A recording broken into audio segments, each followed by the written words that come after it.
Hello friends, hello guys, ladies and gentlemen, believe ko mumeze neza. Sakwe nzovu. Abasirikare baramfata. Okay. Sakwe. Soma. Aha, ikimasa cyanjye kimya kiziritse. Kimya Kiziritse. waragihohoteye.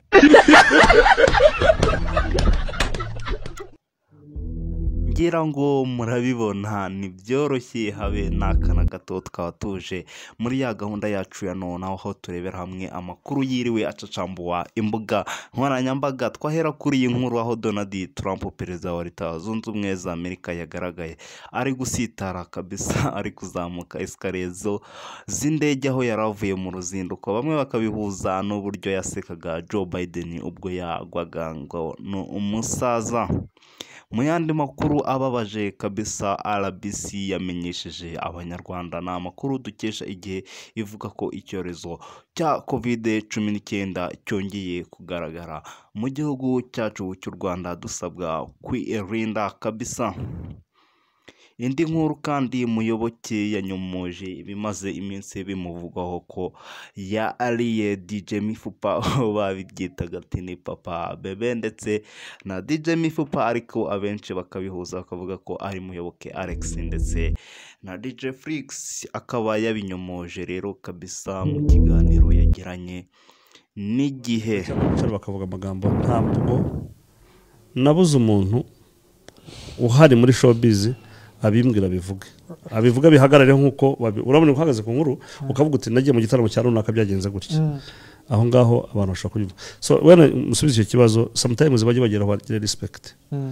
Flix ndamubyaye yewe inshuro nyinshi cyane, bigera igihe cyo kujya tunubahana kuko umwana muto nkuriya mu kwikomereza nawe yacu amakuru abagezweho acacambuwa imbuga nkoranyambaga. Indi nkuru wamenya nuko Christopher Marina na Kenisoro bagiye guhurira mu iserukiramuco rya muzika kabisa rikomeye mu gihugu cya Uganda, aho basahura n'ibindi byamamare byo muri Uganda birimo ba Jose Chameleone ndetse n'abandi. Indi nkuru kandi nyuma y'uko Portugal yegukanye igikombe cya UEFA Nations League, Minisitiri w'ububanyi n'amahanga Olivier Nduhungirehe yagaragaje ko Cristiano Ronaldo azahora ari umukinnyi w'igitangaza mu mateka y'isi. Indi nkuru kandi udakwiye gucikwa nuko Kazungu Denis wahamije ibyaha 10 birimo kwica ku bushake, gusambanya ku gahato n'iyicarubozo, aganishwa igifungo cya burundu, azaburana ubujurire mu rukiko rwa Kigali. Yes, murabona ko abari urwenya gusa. Nshimira mwe mwese twabanye muri aya makuru mato kabisa yaragezweho. Mwibutsa gukora subscribe munsi, like, share ndetse na comment. Ciao turi kumwe, Imana ibarinde.